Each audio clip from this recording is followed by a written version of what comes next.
எல்லாருக்கும் வணக்கம். இந்த தேர்தல் முடிவுகள்ல வந்துட்டு டெபாசிட்னா என்ன? நெறைய பேருக்கு வந்துட்டு இந்த விஷயம் தெரியாம இருக்கும். தெரியாதவங்க இத பார்த்து தெரிஞ்சுக்கோங்க. தேர்தல்ல போட்டியிடக்கூடிய ஒவ்வொரு வேட்பாளரும் ஒரு குறிப்பிட்ட தொகைய வந்துட்டு வைப்புத் தொகையா வைக்க வேண்டியது இருக்கும். அதாவது செக்யூரிட்டி டெபாசிட் வந்துட்டு பண்ண வேண்டியது இருக்கும்.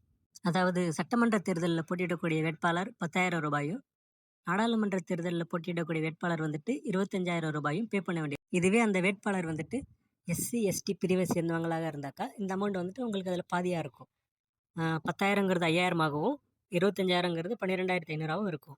இந்த செக்யூரிட்டி டெபாசிட் வந்துட்டு எதுக்காக கட்ட சொல்றாங்கன்னு பார்த்தீங்கன்னாக்கா, தேர்தல்ல ஜெயிக்கணும்னு இல்லாம டைம் பாஸ்க்காக வந்துட்டு நானும் ரவுடி தான், நானும் ரவுடி தான், நானும் போட்டி போட போறேன்னு வந்துட்டு போட்டி போட்டு 10 ஓட்டு, 15 ஓட்டுன்னு வாங்கி, தேர்தல் ஆணையத்தோட நேரத்த வீணாக்குறாங்கன்னு சொல்லி இந்த வைப்புத் தொகைய வந்துட்டு செலுத்த சொல்றாங்க.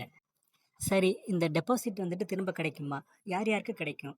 இந்த எலக்ஷன் முடிஞ்சு ரிசல்ட் அனௌன்ஸ் பண்ணதுக்கப்புறம் ஒவ்வொரு தொகுதியிலயும் வாக்கு எண்ணிக்கைய வந்துட்டு அறிவிப்பாங்க. பதிவான வாக்குகள்ல யாரெல்லாம் 6ல் ஒரு பங்கு வாக்குகள் பெற்றிருக்காங்களோ, அதாவது 16.67% வாக்கு அவங்க பெற்றிருந்தாங்க அப்படின்னாக்கா, அவங்களுக்கு அந்த அமௌண்ட் வந்துட்டு திரும்ப கிடைக்கும்.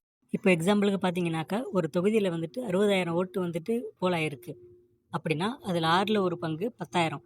யாரெல்லாம் வந்துட்டு 10,000 ஓட்டு பெற்றிருக்காங்களோ, அவங்களுக்கு வந்துட்டு அந்த அமௌண்ட் திரும்ப கிடைக்கும். 10,000க்கு கீழ 9,000, 9,500, 8,000 அந்த ரேஞ்சில வாங்கியிருக்கிற எல்லாருக்கும் வந்துட்டு டெபாசிட் போயிடும். அந்த அமௌண்ட் வந்துட்டு அவங்களுக்கு திரும்ப கிடைக்காது. இதுதான் வந்துட்டு தேர்தல்ல டெபாசிட் போயிடுச்சுன்னு சொல்லுவாங்க. உங்களுக்கு இந்த வீடியோ யூஸ்ஃபுல்லா இருந்துச்சுனாக்கா, மறக்காம லைக் பண்ணிடுங்க.